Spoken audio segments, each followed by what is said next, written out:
சாவித்திரி பயில்வதற்காக இந்த நல்ல வாய்ப்பினை நமக்கு அருளியுள்ள பகவானுக்கும் ஸ்ரீ அன்னைக்கும் நமது நன்றியையும் வணக்கத்தையும் அவர்களது பொற்பாதங்களில் சமர்ப்பிப்போம்.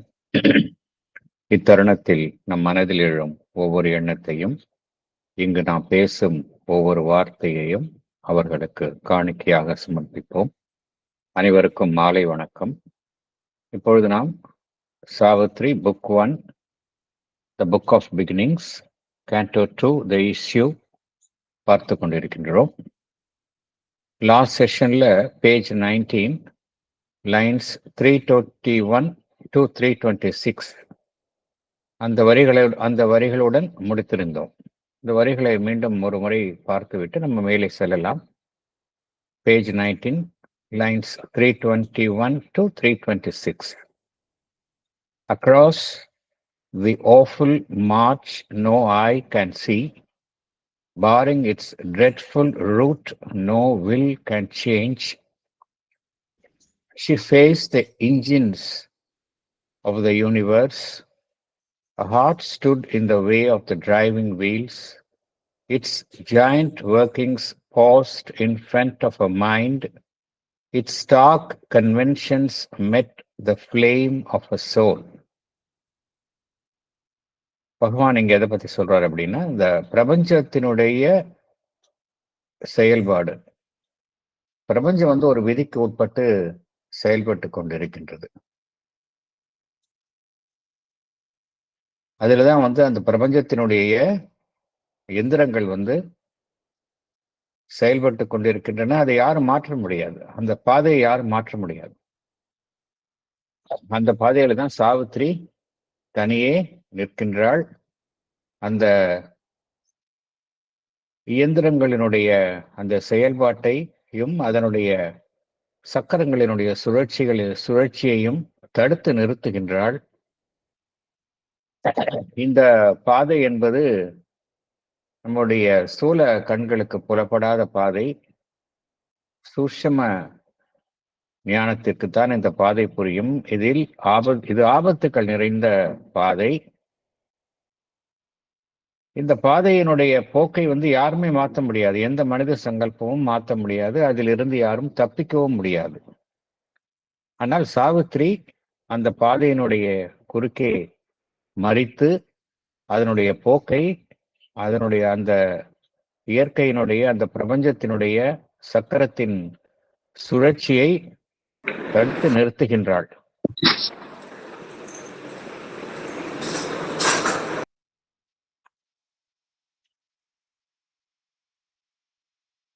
இந்த அவளுடைய மனதிற்கு முன்னால் இந்த பிரபஞ்சத்தினுடைய ராட்சச சுழற்சி நிறுத்தப்படுகின்றது. இந்த பிரபஞ்சத்தினுடைய ஒரு இறுகிய, எவ்வித உணர்வு நிலையும் இல்லாத அந்த மரபுகள் எல்லாமே பார்த்தோம் அப்படின்னா அவளுடைய ஆன்மனுடைய தீ. அதற்கு முன் இவை அனைத்துமே அதனுடைய தாக்கத்தை அவை தாங்கிக் கொள்கின்றன. இதில் என்ன புரிந்து கொள்கின்றோம் என்றால், ஒரு தனி மனிதன் அது அவதாரமாக இருக்கும் பொழுது அவர்களால் எப்படி அந்த பிரபஞ்சத்தினுடைய செயல்பாட்டை, அதனுடைய போக்கை மாற்ற முடியும், தடுத்து நிறுத்த முடியும் என்கின்ற கருத்தை தான் பகவான் கூறுகின்றார். இப்பொழுது நாம் மேலே செல்லலாம். Page 20, 327 to 330 lines.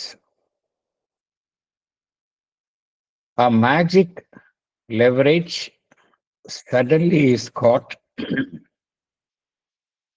that moves the veiled ineffable's timeless will. A prayer, a master act, a king idea can link man's strength to a transcendent force. இந்த வரிகள் பார்த்தோம் அப்படின்னா மிகவும் ஒரு சிறப்பு தன்மையை கொண்டவை. மனிதனுடைய சக்தி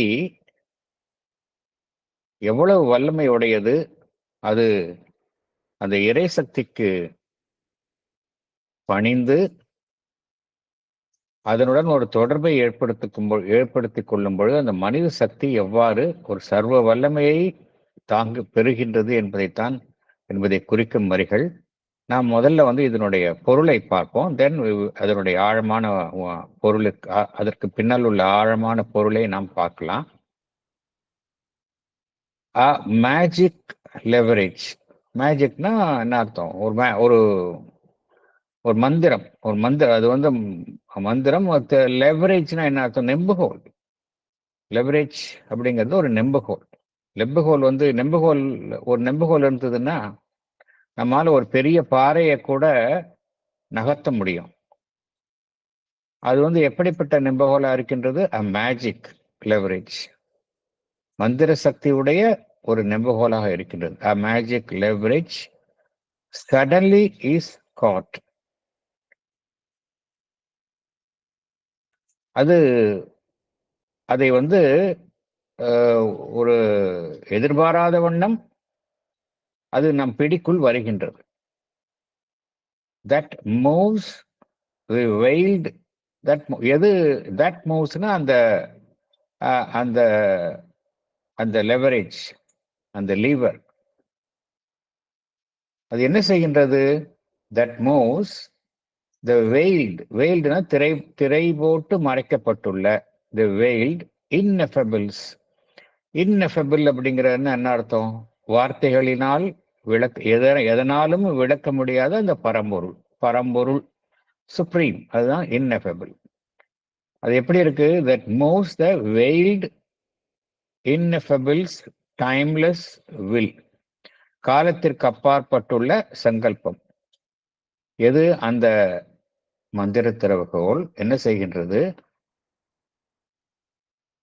மறைந்து செயல்படக்கூடிய, நம் கண்களுக்கு புலப்படாமல் மறைந்து செயல்படக்கூடிய அந்த பரம்பொருளினுடைய காலத்திற்கு அப்பாற்பட்டுள்ள அந்த சங்கல்பத்தை அதுதான் நகர்த்துகின்றது. எது? அந்த மேஜிக் லெவரேஜ்.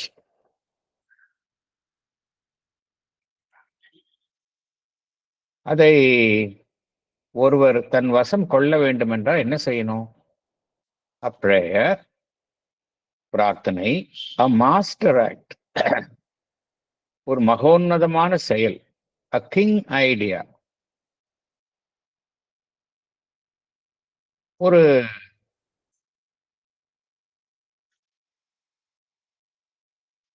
மிக மிக உயர்வான எண்ணம்.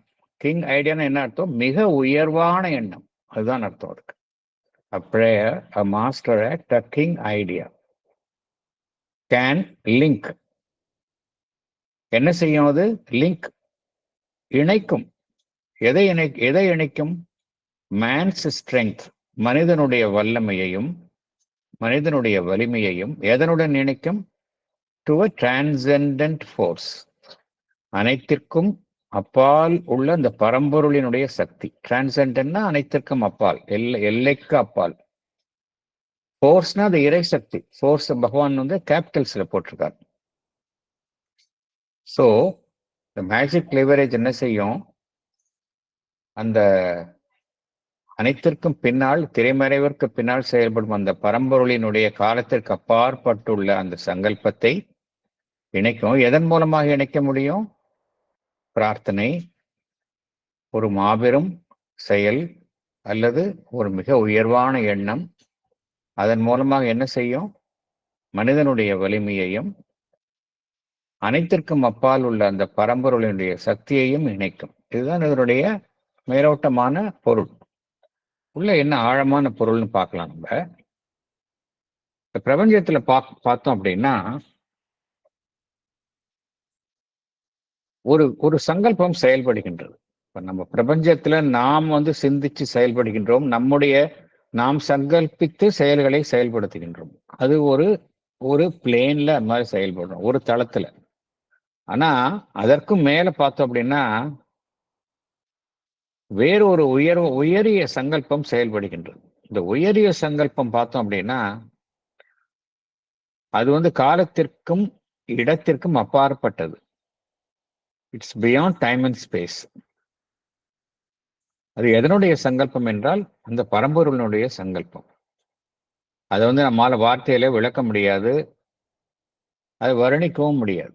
அதுதான் பகவான் சொல்றார். அதை வெயில்ட் இன்னெஃபபிள்ஸ் டைம்லெஸ் வில் அப்படிங்கிறார். ஒரு மனிதனுக்கு ஒரு இக்கட்டான சூழ்நிலை, ஒன்றை சாதிக்க வேண்டும் என்கின்ற ஒரு தீவிர ஆர்வம், இதெல்லாம் வரும்போது என்ன நடக்கும் அப்படின்னா, அந்த வில், அந்த சங்கல்பம், அந்த பரம்பொருளுடைய சங்கல்பம் ஒரு மந்திர நெம்புகோலால் நகர்த்தப்படுகின்றது. யூஸ்வலா அது தன்னிச்சையாக செயல்படும். மனிதனுடைய ஒரு மனிதனுடைய பிடிக்க அகப்படாமல் இருப்பது. ஆனால் ஒரு தீவிர ஆர்வமுடன் ஒரு இக்கட்டான சூழ்நிலையில அந்த பரம்பொருளினுடைய சங்கல்பமும் நகர்த்தப்படும். ஒரு மந்திர நெம்புகோலால் நகர்த்தப்பட முடியும். அந்த சமயத்துல எது செயல்பட ஆரம்பிக்கும் அப்படின்னா, அந்த தனி மனிதனுடைய ஹியூமன் வில் கிடையாது. அந்த பிரபஞ்சத்தினுடைய வில், அந்த இன்னெஃபபிள், அந்த பரம்பொருளுடைய விதி அந்த இடத்துல செயல்பட ஆரம்பிச்சிடும். அதனால எது அந்த பரம்பொருளினுடைய அந்த சங்கல்பத்தை நகர்த்துகின்றதோ அதை அந்த மந்திர திறவுகோலின் மூலம் ஒருவர் தொடர்பு கொள்ள முடியும். இது எப்படி தொடர்பு கொள்வது? அந்த பரம்பொருளினுடைய பரம்பொருளினுடைய அந்த சங்கல்பத்துடன் நாம் எவ்வாறு தொடர்பு கொள்வது? எவ்வாறு நம்மளுடைய ஆர்வத்திற்கு அதை இணங்க வைப்பது? இதுக்கு 3 இடைப்பட்ட சாதனங்களை பகவான் குறிப்பிடுகின்றார். 3 சாதனங்கள். ஏன்னா மனிதனுடைய வலிமை பார்த்தோம் அப்படின்னா, அது ரொம்ப பரம்பொருளினுடைய சக்தியுடன் ஒப்பிடும் பொழுது மனிதனுடைய வலிமை என்பது ஒன்றுமே கிடையாது. மிக மிக மிக எள்ளளவு தான் அது நம்மளுடைய வலிமை என்பது. ஆனால் அதை அந்த எல்லாம் கடந்த பரம்பொருளினுடைய சக்தியுடன் ஒருவர் தொடர்பு கொள்ள செய்ய முடியும். அப்படி செய்யும் பொழுது என்ன நடைபெறும் அப்படின்னா, நம்முடைய லிமிட்டட் ஸ்ட்ரென்த், எல்லைக்குட்பட்ட வலிமை என்பது அந்த உயர் சக்தியினுடைய கட்டுப்பாட்டில் செயல்பட்டு அதனுடைய வலிமையை அது பெறும். எவ்வாறு நாம் அந்த உயர் சக்தியுடன் நம் தொடர்பை ஏற்படுத்திக் கொள்வது? முதலாவதாக அந்த பிரேயர், பிரார்த்தனை. பிரார்த்தனை பத்தி பகவான் ரொம்ப அழகாக கூறியுள்ளார். பிரார்த்தனை எப்படி இருக்கணும் அப்படின்னா, ஒன்று நேர்மையாக இருக்கணும், இரண்டாவது தீவிரமாக இருக்கணும். சின்சியரிட்டி அண்ட் இன்டென்சிட்டி, இது 2 முக்கியம் மதர்னு சொல்றாங்க. ஸ்ரீ அரவிந்தம் தான் சொல்றாங்க. அதன் மூலமாக நாம் என்ன செய்ய முடியும்? அந்த தொடர்பை ஏற்படுத்திக் கொள்ள முடியும். அந்த டிரான்சென்டன்ட் ஃபோர்ஸ், எல்லாம் கடந்த சக்தியுடன் நாம் அந்த தொடர்பை நம்முடைய பிரார்த்தனையின் மூலமாக ஒருவர் ஏற்படுத்திக் கொள்ள முடியும். இரண்டாவது பார்த்தோம் அப்படின்னா மாஸ்டர் ஆக்ட், ஒரு மாபெரும் செயல், ஒரு ஹீரோயிக் ஆக்ஷன், நோபல் டீட், இதெல்லாம் தான் மாஸ்டர் ஆக்ட் அப்படிங்கிறது. ஒரு மாபெரும் வீரத்துடன் செயல்படுதல், மாபெரும் தியாகத்தை செய்தல், இதெல்லாம் என்ன செய்யும்னா, இது மாதிரிதான் நிறைய மனிதர்கள் செயல்பட்டுள்ளார்கள் இந்த உலகத்துல. பார்த்தோம் அப்படின்னா ஒவ்வொரு நாடுகள்லையும் சரி, இது மாதிரி உன்னதமான செயல்பாடுகளை அவர்கள் புரிந்துள்ளார்கள். அவர்கள் மூலமாக அந்த பிரபஞ்சத்தினுடைய செயல்பாடுகளினுடைய போக்கு, திசை மாற்றப்பட்டுள்ளது. சோ 2வது பார்த்தோம் அப்படின்னா மாஸ்டர் ஆக்ட். 3வது கிங் ஐடியா அப்படிங்கிறார். கிங் ஐடியானா என்ன அர்த்தம்? எந்த எண்ணம், சாதாரண எண்ணம், அனைத்து எண்ணங்களை விட ஒரு உயர்வான நிலையில் இருக்கின்றதோ அதுதான் கிங் ஐடியா. சாதாரண ஐடியா கிடையாது, அது கிங் ஐடியா. அது அனைத்திற்கும் மேலானது, உண்மையை அடிப்படையாக கொண்டது. அதுவும் என்ன செய்யும் அப்படின்னா, மனிதனை அந்த சர்வ வல்லமை கொண்ட பரம்பொருளுடன் தொடர்பு கொள்ள செய்யும். ஸோ இதெல்லாம் என்ன செய்யும் அப்படின்னா, இதெல்லாம் வந்து அந்த டிரான்சென்டன்ட் ஃபோர்ஸ், எல்லாம் கடந்த நிலையில் இருக்கக்கூடிய அந்த பரம்பொருளினுடைய சக்தியுடன் மனிதனுடைய சக்தியை தொடர்பு கொள்ள செய்யும் அப்படிங்கிறார். ஸோ இதுதான் வந்து பகவானினுடைய அந்த பிலாசபி. அவருடைய பிரார்த்தனை குறித்த அவருடைய கருத்தினுடைய ஒரு சுருக்கம். ஏன்னா மாடர்ன் மைண்ட், தற்காலிக மனம் என்ன கேட்கும்? எதற்காக ஒருத்தர் பிரார்த்திக்கணும்? ஏன்னா பிரார்த்தனை என்பது கடவுளை வசீகரப்படுத்தும், கவர்ந்து இழுக்கும் ஒரு செயலா, ஒரு சிறுபிள்ளைத்தனமான செயலா? ஏன்னா பிரபஞ்ச விதி என்று ஒன்று செயல்படுகின்றது. நம்முடைய பிரார்த்தனைக்கெல்லாம் ஒரு தனிமனிதனுடைய ஆசைக்கும் ஆவலுக்கும் முயற்சிக்கும் உட்பட்ட அந்த பிரார்த்தனைக்கு அந்த பிரபஞ்ச விதி இணங்குமா? இது 2வது கேள்வி.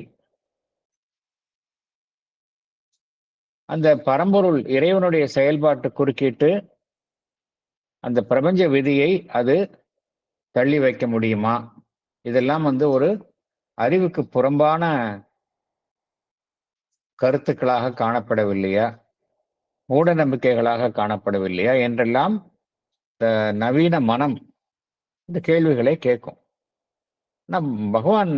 பகவான் என்ன சொல்கின்றார்? ஸ்ரீ அரபிந்தோ பிரார்த்தனை குறித்து சொல்லும் பொழுது என்ன சொல்கின்றார்? நோ டவுட் ஒரு சுப்ரீம் வில், ஒரு அனைத்திற்கும் மேலான ஒரு சங்கல்பம் அனைத்தையும் இயக்குகின்றது என்பது உண்மைதான். ஆனால் அந்த அந்த சுப்ரீம் வில் என்பது தனிநபர் சாராத ஒரு சங்கல்பம் கிடையாது. It is not an impersonal will. அது வந்து பார்த்தோம் அப்படின்னா it is a personal will. எதனுடன் இணைந்தது? இந்த பிரபஞ்சத்துடன் இணைந்தது. It is a personal will as related to this universe. ஆதலால் பகவான் என்ன கூறுகின்றார்? ஒரு தீவிரமான பிரார்த்தனையின் மூலம் ஒருவர் அந்த சங்கல்பத்தை அவருக்கு சாதகமாக செயல்பட வைக்க முடியும் என்று ஸ்ரீ அரபிந்தோ பகவான் கூறுகின்றார். இது சாத்தியம் என்று கூறுகின்றார். ஆனால் அது எல்லா நிலைகளிலும் அவ்வாறு செயல்படுவதில்லை. ஒரு சரியான தருணங்களில் அதனுடைய அடிப்படை அதற்கான சில கண்டிஷன்ஸ், ப்ராப்பர் கண்டிஷன்ஸ்ல ஒரு மனிதனுடைய தீவிரமான பிரார்த்தனை அவ்வாறு செயல்படக்கூடிய வல்லமை வாய்ந்தது என்று பகவான் குறிப்பிடுகின்றார். இன்னொரு கேள்வி வரும், அந்த பிரார்த்தனை குறித்த இன்னொரு கேள்வி வரும். அப்படி என்றால் ஏன் எல்லா பிரார்த்தனைகளும் நமக்கு சாதகமாக பதிலளிக்கப்படுவது இல்லை என்ற அடுத்த ஒரு கேள்வி வரும். அது என்னதான் நேர்மையாக நியாயமான பிரார்த்தனையா இருந்தாலும் எல்லா பிரார்த்தனைகளும் நமக்கு சாதகமாக அதற்கான விளைவை நாம் ஏன் எப்பொழுதுமே பெறுவது இல்லை என்கின்ற ஒரு கேள்வி வரும். இதற்கும் பகவான் பதில் சொல்கின்றார். சாவித்திரியில வேற ஒரு இடத்துல என்ன சொல்கின்றார்? ஹெவன்ஸ் வைசர் லவ் ரிஜெக்ட்ஸ் தி மார்டல்ஸ் பிரேயர் என்று கூறுகின்றார். ஸோ நமக்கு ஏன்னா நம்ம வந்து ஒரு அறியாமையில நம்ம வந்து மனிதன் பிரார்த்திக்கின்றான். நமக்கு எது வேண்டும் எது வேண்டாம் என்று நமக்கு தெரியாது. ஆனால் அந்த காட்ஸ் லவ் அது வந்து நம்முடன் அதிக விவேகம் உடையது. It is visor. அது தெரியும் நமக்கு எது நல்லது இல்லை என்று அதற்கு தெரியும். ஸோ சில சமயம் நம்முடைய பிரார்த்தனைக்கு அது இணங்காது. எதுக்காக என்றால் அதுவும் நமக்கு நல்லது என்கின்ற ஒரு காரணத்திற்காகத்தான். இருந்தாலும் பகவான் என்ன கூறுகின்றார்? பிரார்த்தனை என்கின்ற ஒரு விஷயமே அதற்கு பதில் கிடைத்தாலும் சரி கிடைக்காவிட்டாலும் சரி நம்மை அந்த இறை சக்தியுடன் தொடர்பு கொள்ள செய்வதற்கு ஒரு வழியாக அது செயல்படுகின்றது என்று பகவான் குறிப்பிடுகின்றார். It is a channel, it is a means to establish contact with the divine என்று பகவான் குறிப்பிடுகின்றார். இதுல என்ன முக்கியம் அப்படின்னா ஒருவருக்கு அடிப்படையில ஸ்ரீ அன்னையும் அதுதான் கூறுகின்றார். பிரார்த்தனைக்கு பின்னால் தீவிர நம்பிக்கை வேணும். நம்பிக்கை இல்லாம ஒருவருக்கு பிரார்த்தனை செய்ய முடியாது. இரண்டாவது நேர்மை வேணும், சின்சியரிட்டி வேணும். மூன்றாவது இன்டென்ஸா ப்ரே பண்ணணும், மேம்போக்கா பண்ணக்கூடாது. It should come, prayer should come from the heart என்று அன்னை கூறுகின்றார்கள். இந்த ட்ரஸ்ட், ஃபெய்த் எல்லாம் இருந்தது அப்படின்னா அந்த பிரேயர் வந்து இந்த மேஜிக் லீவர் மாதிரி செயல்பட்டு நமக்கு சாதகமான விளைவை ஏற்படுத்தும் அப்படிங்கிறார். ஏன்னா இது எப்படி இருக்கணும் அப்படின்னா ஒரு தீவிரமான நேர்மையான பிரார்த்தனை. நேர்மையான பிரார்த்தனைன்னு என்ன அர்த்தம் அப்படின்னா, நம் ஜீவனில் உள்ள ஒரு பகுதி வந்து ஏதோ ஒன்றை நாடி பிரார்த்திக்கின்றது. ஆனால் நம்மளுடைய மனம் வந்து வேற எங்கோ செல்கின்றது. மனம் வந்து இதெல்லாம் பிரார்த்திக்கின்றோம், இது நடக்குமா நடக்காதா என்று ஐயமுறுகின்றது. அந்த பிரார்த்தனை வந்து நேர்மையான பிரார்த்தனை இல்லை என்று ஸ்ரீ அன்னை கூறுகின்றார்கள். It should be a sincere prayer. அந்த பிரேயர் வந்து எப்படி இருக்கணும் அப்படின்னா, நம்மளுடைய ஒட்டுமொத்த ஜீவனையும் முழுவதுமாக ஆக்கிரமித்து வெளிப்படும் ஒரு அம்சத்தை கொண்டதாக அந்த பிரார்த்தனை இருக்கணும், அந்த அந்த பிரேயர் இருக்கணும் அப்படிங்கிறாங்க. மாஸ்டர் ஆக்ட்னு சொல்லும் பொழுது பார்த்தோம் அப்படின்னா, இந்த மாஸ்டர் ஆக்ட் வந்து எங்கிருந்து ஒரு மனிதனுள் எழுகின்றது என்றால், அவனுடைய ஜீவனினுடைய ஆழமான பகுதியில் இருந்து எழுவதுதான் இந்த மாஸ்டர் ஆக்ட் என்று சொல்லப்படுவது. இது வந்து ஜீவனினுடைய அந்த மேலெழுந்த வாரியாக செய்வது மாஸ்டர் ஆக்ட் கிடையாது. நாம் வந்து காலம்பரை எழுந்து இரவு உறங்கும் வரை நம்ம நிறைய செயல்களை செயல்படுகின்றோம். எல்லா செயல்களுமே மாஸ்டர் ஆக்ட் அப்படின்னா கிடையாது. இந்த மாஸ்டர் ஆக்ட் என்று பகவான் குறிப்பிடுவது ஒரு மனிதனுடைய ஜீவனினுடைய ஆழத்திலிருந்து செயல்புரிவதுதான் அந்த மாஸ்டர் ஆக்ட் அப்படிங்கிறது. அதிலிருந்து தான் ஒரு மனிதனுக்கு தீவிரமான ஒரு வலிமை கிடைக்கும், வீரம் பிறக்கும், அதுலேருந்து இன்ஸ்பிரேஷன் வரும். ஏன்னா ஒருவர் தன்னுடைய ஜீவனில் இருந்து ஆழமான பகுதியில் இருந்து தளத்திலிருந்து செயல்படும் பொழுது அவர் அந்த எல்லாம் கடந்த நிலையில் இருக்கக்கூடிய அந்த டிரான்செண்டன்ட் ஃபோர்ஸ், அந்த சக்தியுடன் தொடர்பை ஏற்படுத்திக் கொள்கின்றார். அடுத்தது கிங் ஐடியா. கிங் ஐடியா அப்படின்னு என்ன அர்த்தம் அப்படின்னா, யாருக்கு இந்த கிங் ஐடியா வரும் அப்படின்னா, நம்ம ஒரு உதாரணத்தை சொல்லலாம். நம்மளுடைய கவிஞர் பாரதியாரை எடுத்துக்கலாம். அவருடைய எண்ணங்கள்லாம் பார்த்தோம் அப்படின்னா எல்லாமே கிங் ஐடியா தான் அவருக்கு. அதெல்லாம் அவருடைய காலத்துல வந்து வெகுவாக அதெல்லாம் பேசப்படலை. இன்னும் 100 வருடம் கழித்தும் அவருடைய கருத்துக்கள் வந்து எங்க பார்த்தாலும் எதிரொலிக்கின்றன. அவர் சொன்னது எல்லாமே கிங் ஐடியா தான். இந்த கிங் ஐடியா என்பது யாருக்கு வரும் அப்படின்னா, உன்னதமான கவிஞர்களுக்கு வரும், ஞானிகளுக்கு வரும். இவங்களுக்கு தான் இந்த கிங் ஐடியாஸ் வரும். இந்த ஐடியாஸ் அப்படிங்கிறது, எண்ணம் அப்படிங்கிறது வெறும் எண்ண வடிவில் கருத்து அளவில் இருக்காது அவங்களுக்கெல்லாம். அந்த எண்ணங்கள் தங்களுக்குள் சக்தியை கொண்டதாக இருக்கும்.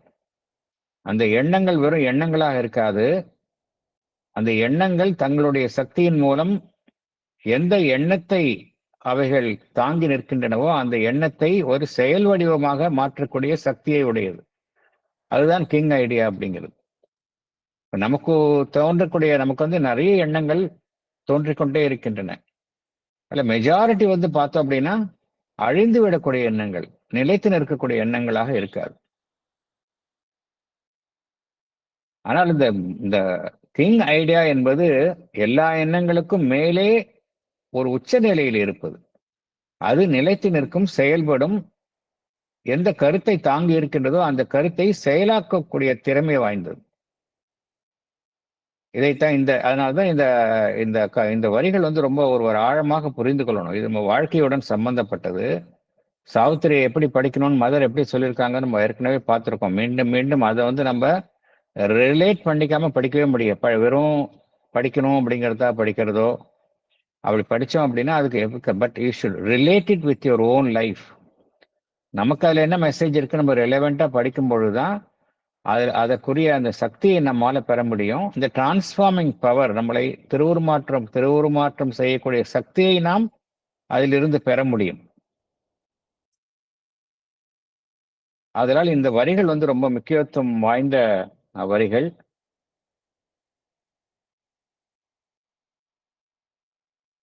இங்க பகவான் வந்து அந்த லீவர் அப்படிங்கிறத பத்திலாம் ரொம்ப அழகாக ஏன் லீவர் அப்படின்னு சொல்றேன்னா, நம்மால சாதாரண நிலையில ஒன்றை செயல்படுத்த முடியாது. ஒரு லீவர், ஒரு நெம்புகோல் மூலமா நம்மால ஒரு பெரிய விஷயத்தையும் சாதிக்க முடியும்.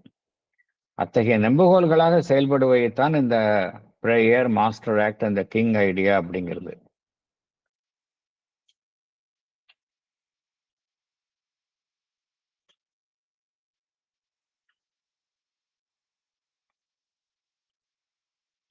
ஏன் அப்படின்னா, நம்மளுடைய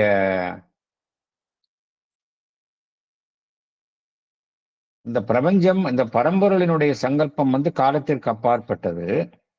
ஆனால் நம்மளுடைய ஆண்மனினுடைய தீ வந்து பார்த்தோம் அப்படின்னா, நம்மளுடைய ஒவ்வொரு மனிதனுக்குள்ளும் ஆண்மன் இருக்கின்றது. இந்த ஆண்மன்ல பார்த்தோம் அப்படின்னா, அந்த ஆண்மனினுடைய தீ வந்து எப்பொழுதுமே நம்முள் கொழுந்து விட்டு எரிந்து கொண்டிருக்கின்றது.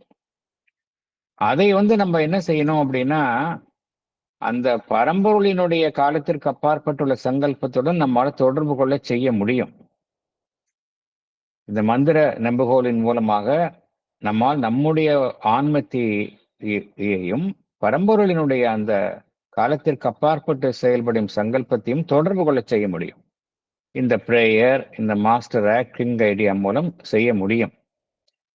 அவ்வாறு செய்யும்பொழுது நேச்சுரலி என்ன ஆயிடும்னா, ஒரு எல்லைக்குட்பட்டு மிகவும் குறைந்த வலிமையுடன் எப்பொழுதுமே செயல்பட்டு கொண்டிருக்கும் மனிதனுடைய அந்த சக்தி என்பது அந்த பரம்பொருளினுடைய சக்தியுடன் இணைக்கப்படும். அப்ப எல்லாமே அந்த பரம்பொருளினுடைய சக்தியின் மூலம் செயல்படுத்த முடியும்.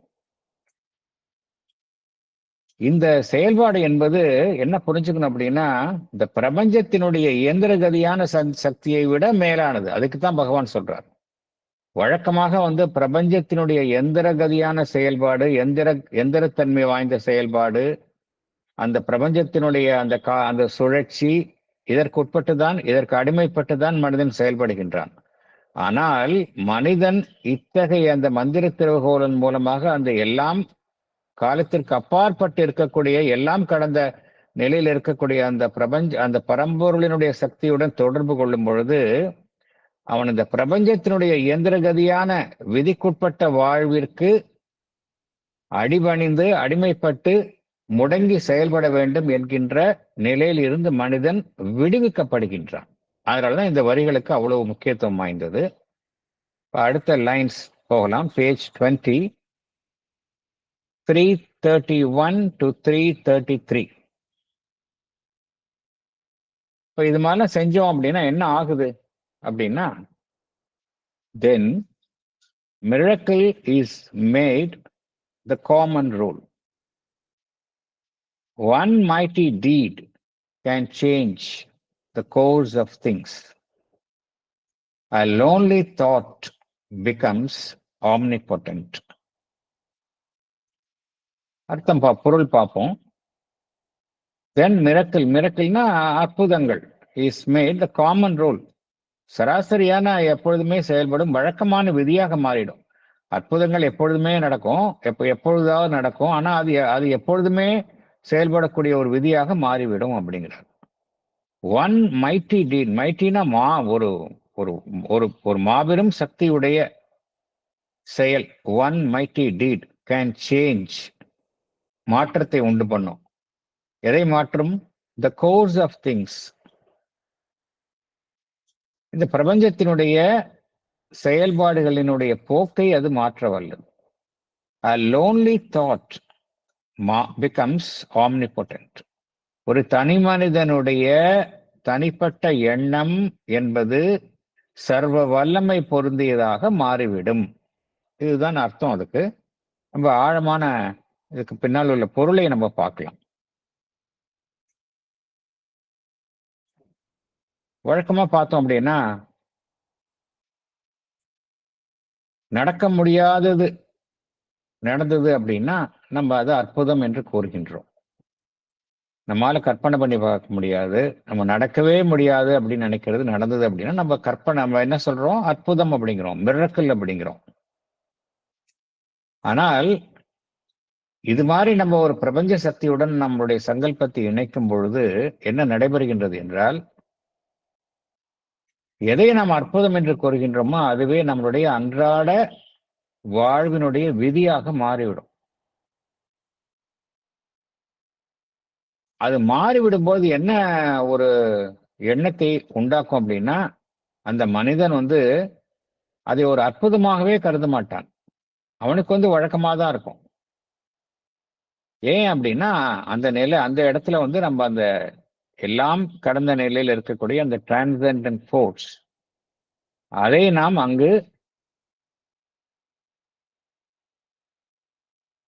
என்ன செய்கின்றோம்? அதை அங்கு செயல்பட வைக்கின்றோம். இது பார்த்தோம் அப்படின்னா, மதர்ட்ட நம்ம நிறைய விஷயங்களை நம்ம வாழ்வில் ஒரு சிக்கலான விஷயங்கள், சிக்கலான தருணங்கள்ல மதர் கிட்ட ப்ரே பண்ணிக்கும் பொழுது, எதையெல்லாம் வழக்கமாக நடைபெறாதோ அவ்வளவு அது அனைத்துமே நடைபெறும். இது மீண்டும் மீண்டும் மீண்டும் இந்த அனுபவத்தை நாம் பெறும்பொழுது,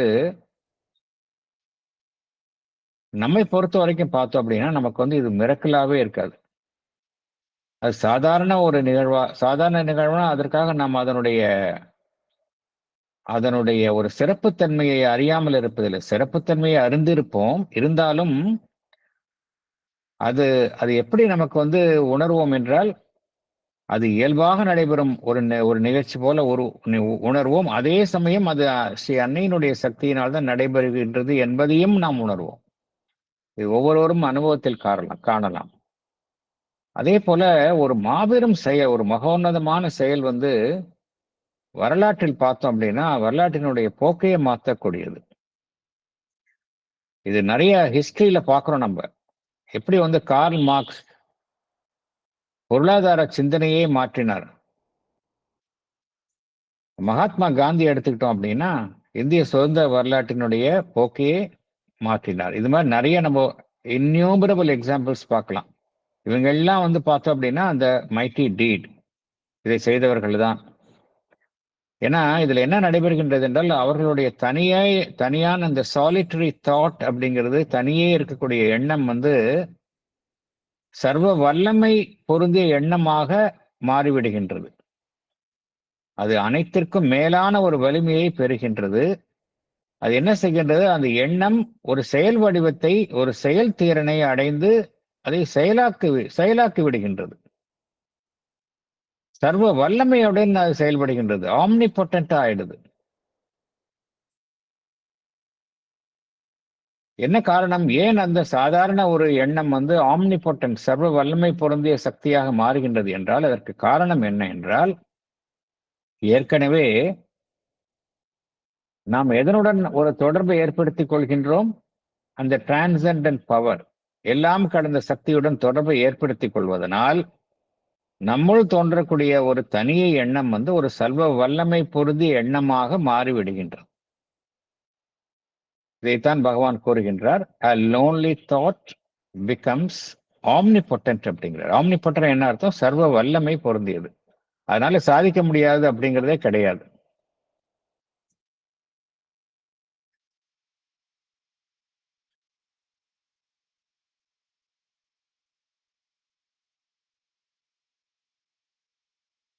இது ஒரு குறிப்பிட்ட சூழ்நிலையில ஒரு மனிதனுடைய ஒரு வலிமை அந்த எல்லாம் கடந்த நிலையில் இருக்கக்கூடிய, அனைத்தையும் கடந்த நிலை இருக்கக்கூடிய அந்த பரம்பொருளினுடைய சக்தியுடன் இணைக்கப்படுகின்றது. அற்புதங்கள் அன்றாட விதியாக மாறி செயல்படுகின்றன அப்படிங்கிறத நம்ம பார்த்தோம். ஆனால் ஒரு சாதாரணமா எடுத்துக்கொண்டால், எப்பொழுது எவ்வாறு ஒரு தனிமனிதனுடைய வாழ்வு என்பது தற்பொழுது உள்ள நிலையில் வழக்கமாக செயல்படுகின்றது என்பதை பகவான் வர்ணிக்கின்றார். பேஜ் 20ல அடுத்து வரக்கூடிய 6 லைன்ஸ்ல வர்ணிக்கின்றார். 334 to 339. All now seems nature's massed machinery, an endless servitude to material rule, and long determinations, rigid chain, her firm and changeless habits, aping law, her empire of unconscious deft device, annul the claim of man's free human will. பொருள் என்னன்னு பார்ப்போம். இப்ப எப்படி இருக்கு? எல்லாமே இயற்கையினுடைய nature's mast machinery. எல்லாமே mast என்ன அர்த்தம்? குவிக்கப்பட்டுள்ள ஒன்று திரண்டுள்ள இயற்கையினுடைய ஒரு இயந்திர கதையான செயல்பாடுகளாகத்தான் இப்பொழுது நாம் காண்கின்றோம். All now seems nature's masked machinery. அப்படித்தானே பார்க்கிறோம். எல்லாமே இயற்கையினுடைய ஒரு இயந்திர கதியான ராட்சத செயல்பாடுகளைத்தான் நாம் பார்க்கின்றோம். இதுல நம்ம என்ன பார்க்கிறோம்? an endlessனா முடிவே இல்லாத, servitudeனா அதற்கு அடிமைப்பட்டு இருத்தல், அதில் கட்டுண்டு இருத்தல், servitude. எதற்கு அடிமைப்பட்டு இருத்தல்? To material rule. இந்த பிரபஞ்சத்தில் இறங்கக்கூடிய சடநிலையில் செயல்படக்கூடிய விதிகளுக்குத்தான் நாம் கட்டுப்பட்டிருக்கோம். என்லெஸ் சர்விட்யூட். இயற்கையினுடைய செயல்பாடுகள் எல்லாம் எப்படி இருக்கு? சட ரீதியாக செயல்படுகின்றது. மெட்டீரியல் லெவல்ல தான் செயல்படுது. சைக்ளோனை பார்க்கிறோம், வெள்ளத்தை பார்க்கிறோம், பூகம்பத்தை பார்க்கிறோம், இயற்கையினுடைய சீற்றங்களை பார்க்கின்றோம். எல்லாமே மெட்டீரியல் பினாமினன் தான் பார்க்கிறோம். அதனுடைய விதிக்கு தான் நம்ம என்லெஸ் முடிவே இல்லாத ஒரு அடிமைத்தனத்திற்கு உட்பட்டுள்ளோம். And long determinations, rigid chain. லாங்னா என்ன அர்த்தம்? நெடுங்காலமாக இருக்கக்கூடிய டிட்டர்மினேஷன்ஸ். டிட்டர்மினேஷன்னா ஏற்கனவே தீர்மானிக்கப்பட்டவை, தீர்மானிக்கப்பட்ட ஒரு போக்கு. ரிஜிட்னா என்ன அர்த்தம்? அதை மாற்றவே முடியாது. செயின், சங்கிலி. என்ன அர்த்தம் அப்படின்னா, இப்ப இன்னைக்கு நடக்கிறது பார்த்தோம் அப்படின்னா இதற்கு முந்தைய செயலினுடைய ஒரு விளைவால் ஏற்படுகின்றது. முந்தைய செயல் பார்த்தோம் அப்படின்னா அதற்கு முந்தைய செயலால் தீர்மானிக்கப்படுகின்றது. அதற்கு முந்தைய செயல் பார்த்தோம் அப்படின்னா அதற்கு முந்தைய செயலால் தீர்மானிக்கப்படுகின்றது. அதனால என்ன நடக்கின்றது, நடக்கப் போகின்றது என்பது மாற்றமே செய்ய முடியாத ஒரு நிலையில் நாம் காண்கின்றோம். ஆனால் அவ்வாறு இல்லை என்பதை நாம் பார்க்கிறோம். ஆனா வழக்கமாக இதான் நடைபெறுகின்றது. And long determinations, rigid chain.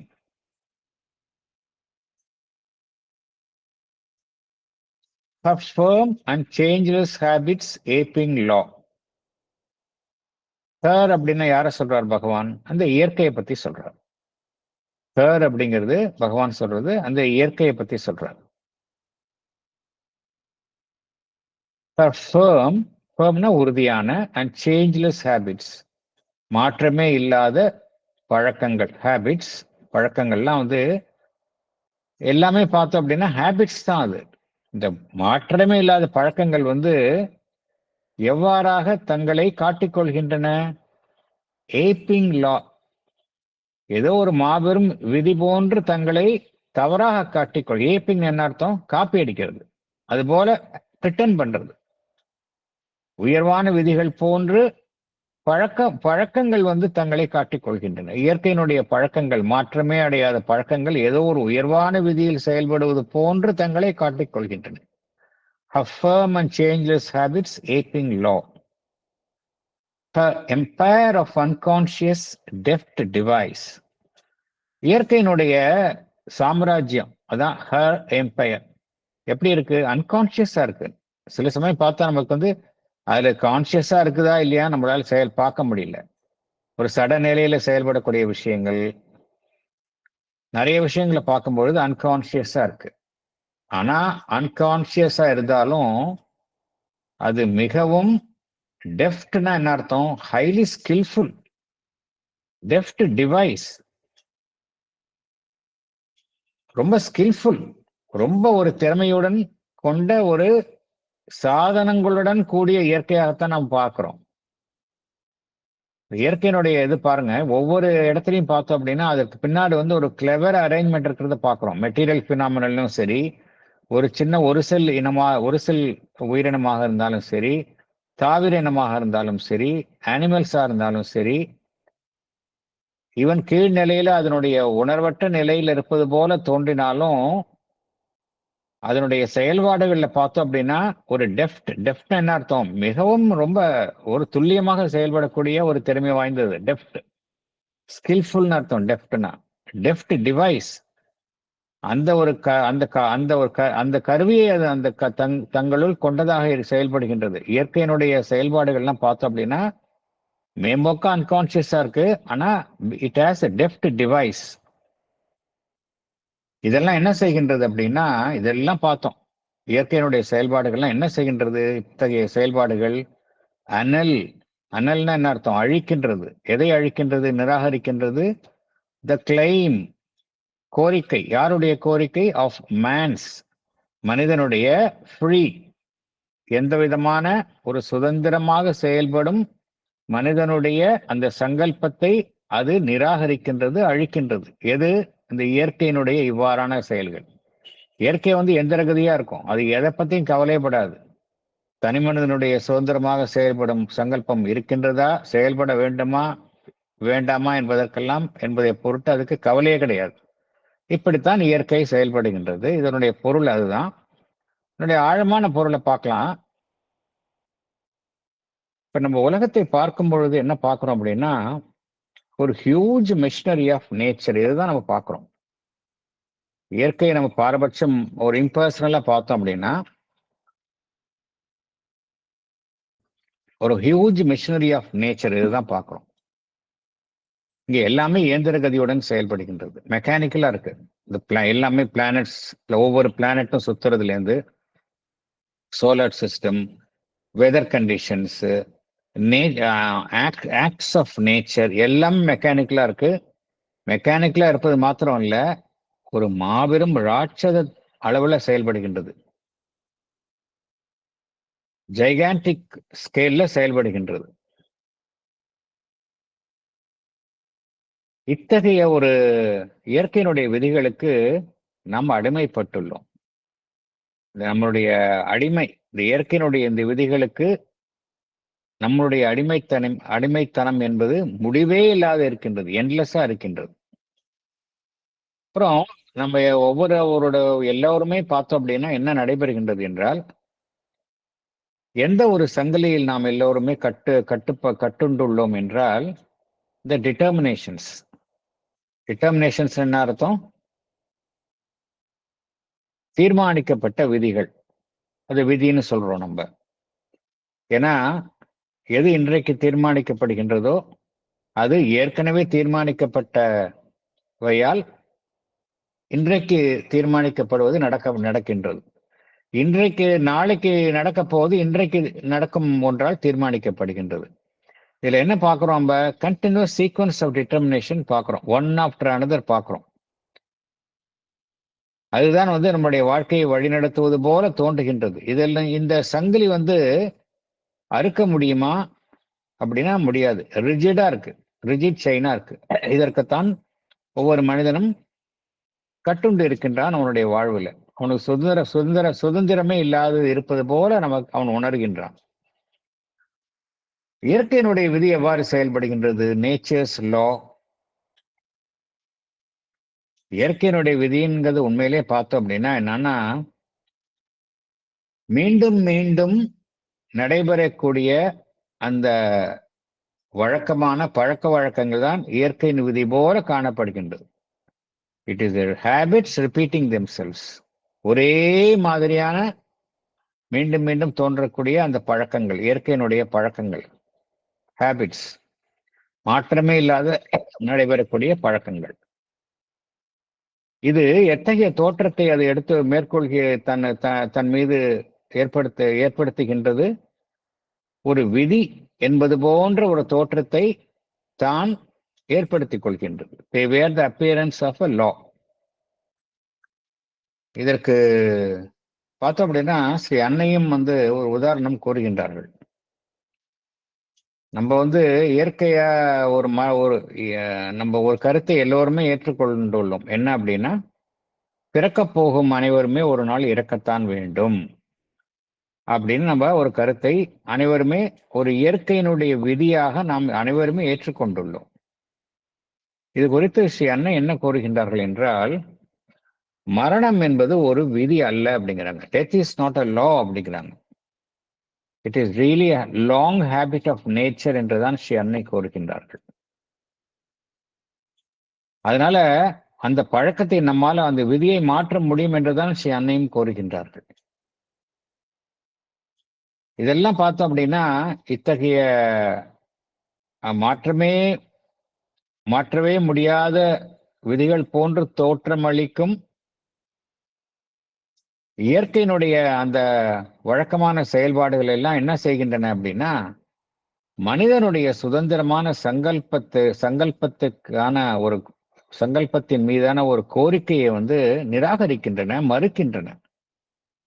அவன் ஒரு தனி மனிதனை எடுத்துக்கொண்டால் அவன் அனைத்து பக்கங்களிலும் எதனால் ஆட்சி செய்யப்படுகின்றான்? அந்த இயற்கையினால் தான் ஆட்சி செய்யப்படுகின்றான். அதனால்தான் பகவான் என்ன கூறுகின்றார்? சர்விட்யூட் டு மெட்டீரியல் ரூல் அப்படிங்கிறார். இந்த சடப்பொருளிலான இந்த உலகத்தினுடைய பிரபஞ்சத்தினுடைய விதிகளுக்குத்தான் மனிதன் அடிமைப்பட்டுள்ளான். அதனால்தான் அவன் வந்து he is bound to the rigid chain of determinations. அவன் எப்படி இருக்கிறான்? மாற்றமே அடையாத பழக்க வழக்கங்களை உடையவனாகத்தான் ஒரு தனி மனிதன் காணப்படுகின்றான். He is a creature of changeless habits. அதே சமயம் வந்து இயற்கை வந்து பார்த்தோம் அப்படின்னா அதனுடைய இயற்கையினுடைய செயல்பாடுகள்லாம் எப்படி இருக்கு? அதிக திறனுள்ளவையாக இருக்கின்றது. டெஃப்ட் ஆபரேஷன்ஸ் எல்லாமே பார்த்தோம் அப்படின்னா இயற்கையினுடைய செயல்பாடுகள்லாம் எப்படி எதை கொண்டு செயல்படுகின்றன? Deft device. டெஃப்ட்னு என்ன அர்த்தம்? மிகவும் ஹைலி ஸ்கில்டு ஆபரேஷன்ஸ். அப்படிதான் இருக்கு இயற்கையினுடைய செயல்பாடுகள் தான். இந்த highly skilled operations of nature வந்து மனிதனுடைய அறிவுக்கு வந்து ஒரு சவாலாக இருக்கின்றன. It defies his intelligence. இதெல்லாம் பார்த்தோம் அப்படின்னா ஒரு தனி மனிதனுடைய சுதந்திரமான சங்கல்பத்தை நிராகரிக்கின்றன. இதுதான் இவ்வாறுதான் இயற்கை இருக்கின்றது. முதல்ல என்ன பார்த்தோம்? ப்ரீவியஸ் லைன்ஸ்ல ஒரு மனிதனுக்கு வந்து அவன் எல்லாம் அனைத்தையும் கடந்து உள்ள அந்த பிரபஞ்ச சக்தியுடன் தொடர்பு கொள்ளும் பொழுது அவனால வந்து அனைத்தையுமே மாற்ற முடியும். அவ்வாறு மாற்றும் பொழுது அற்புதங்கள் வந்து அன்றாட வாழ்வினுடைய விதியாக மாறிவிடும். அப்படியெல்லாம் பார்த்தோம். ஆனா வழக்கமாக ஒரு மனிதன் எப்படி இருக்கிறான் அப்படின்னா இப்படிதான் இருக்கிறான். அவன் இயற்கைக்கு அடிமைப்பட்டுள்ள ஒரு பிரஜையாகத்தான் ஒரு தனி மனிதன் செயல்படுகின்றான் என்று பகவான் விளக்குகின்றார். இது இயற்கையை பத்தி விளக்குகின்றார். ஃபர்ஸ்ட் வந்து இதெல்லாம் வந்து இயற்கை எவ்வாறு செயல்படுகின்றது அப்படிங்கறத பத்தி தான் விளக்குகின்றார். இந்த லைன்ஸ்ல பகவான் விளக்குவது இயற்கையினுடைய செயல்பாடுகள் குறித்து தான் விளக்குகின்றார். ஏன்னா நம்ம வந்து அல்டிமேட்டா நம்ம வந்து நிறைய விஷயங்கள் நம்மால் நம்ப முடிய மாட்டேங்குது. ஈவன் உயர்வான விஷயங்களை யாராவது சொன்னா கூட நம்ம நம்ப மறுக்கின்றோம். இந்த இயற்கையினுடைய மாறாத விதிகள் அதைத்தான் நாம் நம்புகின்றோம்.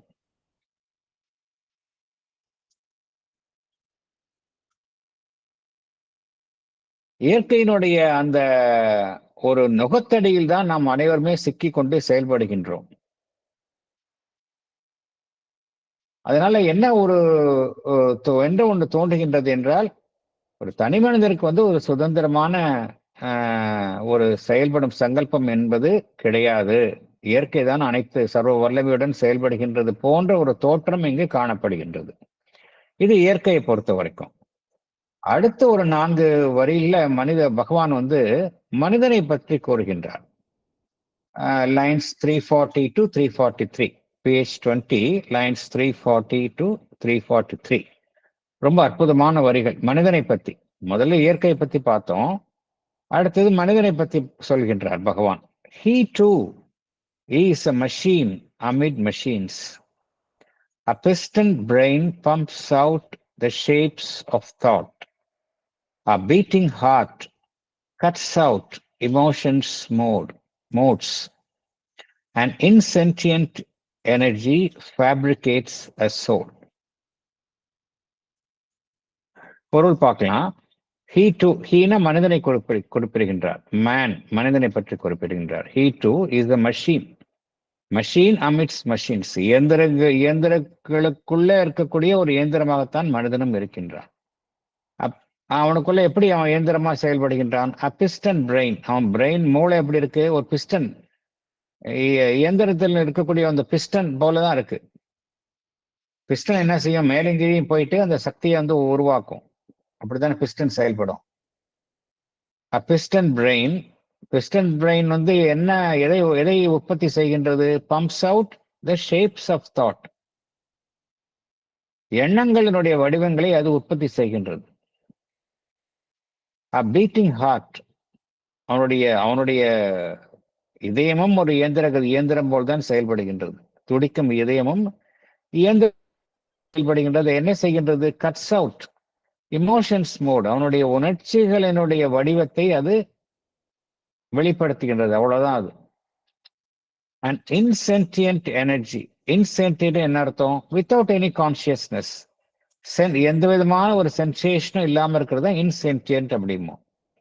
And insentient energy, and unconscious energy, சக்தி, ஃபேப்ரிகேட்ஸ் அ சோல். ஆன்மன் என்கின்ற ஒன்றை அது என்ன செய்கின்றது? ஃபேப்ரிகேட் பண்ணுது. உண்மையிலே கிடையாது, ஃபேப்ரிகேட் பண்ணுது. இது உண்மை கிடையாது. பகவான் வந்து என்ன சொல்றாரு? This is not true. ஆன்மன் அப்படிங்கிறது இருக்கு, அது வேற விஷயம். மனிதன் வந்து எதை நினைக்கிறான் அப்படிங்கிறது தான் சொல்றாரு. ட்ரூத் வேற. அதனால இந்த வரிகளை நம்ம சரியா புரிஞ்சுக்கணும். ட்ரூத் வேற. மனிதன் எப்படி இருக்கிறான்? மனிதன் எதை வந்து ஆன்மாவா கருதுகின்றான்? ஒரு மேம்போக்காக இருக்கக்கூடிய மனிதன், எந்த விதமான ஆன்மீக அனுபவம் இல்லாத மனிதன் தன்னுடைய ஆன்மாவாக எதை கருதுகின்றான்? அதைத்தான் இங்க பகவான் சொல்றார். பட் ஆன்மன் அப்படிங்கிறது வேற. It is real. It is not a fabrication. அதை புரிஞ்சுக்கணும். இதுல என்ன புரிஞ்சுக்கணும் அப்படின்னா, இந்த வரிகள்ல இயற்கை வந்து ஒரு மேசிவா இருக்கு அப்படின்லாம் பார்த்தோம் அப்படின்னா, மனிதனும் வந்து ரொம்ப அதுல இருந்து வேறுபட்டவன் கிடையாது. அவனும் இயற்கையை போலத்தான் இருக்கான். அவனும் மெஷின் போலதான் இருக்கான். எப்படி மெஷின்ல வந்து ஒரு நிறைய பாகங்கள் இருக்கின்றதோ, மனிதன்கிட்டையும் நிறைய பாகங்கள் இருக்கு. அவனுடைய எண்ணங்கள் எப்படி இருக்கு? இயந்திர கதியான ஒரு செயல்பாட்டினுடைய வெளிப்பாடாகத்தான் அவனுடைய எண்ணங்கள் இருக்கின்றன. அதுவும் வந்து மெக்கானிக்கலா தான் எண்ணங்களும் மெக்கானிக்கல் தாட்ஸா தான் இருக்கு. மனிதனுக்கு தோன்றக்கூடிய எண்ணங்கள்லாம். அவனுடைய பிரெயின் வந்து ஒரு பிசிக்கல் ஆர்கன் தான். இருந்தாலும் அது எப்படி செயல்படுகின்றது? ஒரு பிஸ்டன் பம்ப் போல் தான் செயல்படுகின்றது. எண்ணங்களை உற்பத்தி செய்யும் ஒரு இயந்திரம் போல தான் அதுவும் செயல்படுகின்றது. அவருடைய இதயம் எப்படி இருக்கின்றது அப்படி பார்த்தோம் அப்படின்னா, மெக்கானிக்கலா அடித்து கொண்டே இருக்கின்றது. மெக்கானிக்கலா அடித்து கொண்டே இருக்கும்போது என்ன செய்கின்றது? வெவ்வேறு வடிவங்கள், உணர்ச்சிகளுடைய வெவ்வேறு வடிவங்களை அது உருவாக்குகின்றது. அதனால நம்ம என்ன பார்க்கிறோம்? நம்மளுடைய எமோஷன்ஸும் சரி, சென்டிமெண்ட்ஸும் சரி, அதனுடைய ஆரிஜின் எங்க இருக்கு அப்படின்னு பார்த்தோம் அப்படின்னா, ஒரு மெக்கானிக்கல்ல தான் அதனுடைய ஆரிஜினும் இருக்கு. இப்படித்தான் ஒரு மனிதனுடைய செயல்பாடுகள் இருக்கின்றன. ஈவன் நம் மனிதனுடைய ஆன்மன் அப்படிங்கிறதும் பார்த்தோம் அப்படின்னா, அதுவும் ஒரு ஃபேப்ரிகேஷன் தான். செயற்கையாக உருவாக்கப்பட்டதுதான். அதற்கென்றே ஒரு தனியான இருப்பு கிடையாது. It is a manufacture, concussion. அது ஒரு சக்தியினுடைய உருவாக்கமாகத்தான் இங்கு பகவான், இங்கு மனிதன் அவ்வாறு நினைக்கின்றான். ஏன்னா அது வந்து அந்த சக்தி என்பது இன்சென்டியன்டா இருக்கு. உணர்ச்சி, அது பின்னாடி கான்சியஸ்னஸ் இல்லை.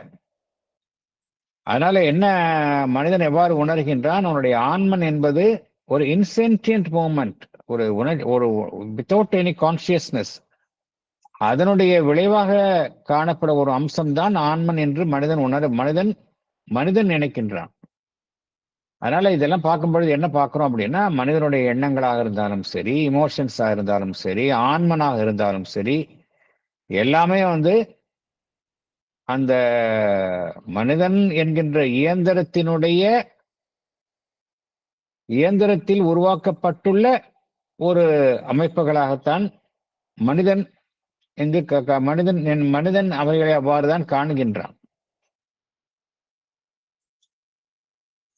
அதனால இங்க பகவான் என்ன கூறுகின்றார், இயற்கை எப்படி இயந்திர கதியாக செயல்படுகின்றதோ அதில் இருந்து மனிதனுடைய செயல்பாடு எந்த விதத்திலும் மாறுபட்டது கிடையாது என்கின்ற ஒரு கருத்தை தான் பகவான் கூறுகின்றார். நாம் வந்து இந்த இந்த செஷனை வந்து நம்ம இத்துடன் நிறுத்திக் கொள்ளலாம். இருந்தாலும் நம்ம இதுவரைக்கும் என்ன பார்த்தோம் அப்படிங்கிறத அந்த வரிகளை நம்ம தொடர்ச்சியாக நம்ம ஒரு ஒரு ஒரு முறை படித்துவிட்டு இந்த செஷனை முடித்துக் கொள்ளலாம். லைன்ஸ் 320 326ல இருந்து ஆரம்பிக்கலாம். Page 20, line 326. A magic leverage suddenly is caught that moves the veiled ineffable's timeless will. A prayer, a master act, a king idea can link man's strength to a transcendent force. Then miracle is made the common rule. One mighty deed can change the course of things. A lonely thought becomes omnipotent. All now seems nature's massed machinery, an endless servitude to material rule, and long determination's rigid chain, her firm and changeless habits aping law, her empire of unconscious deft device, annul the claim of man's free human will. He too is a machine amid machines. A piston brain pumps out the shapes of thought. A beating heart cuts out emotions' modes. And insentient energy fabricates a soul. So, இத்துடன் இதை முடித்துக் கொள்ளலாம். அடுத்த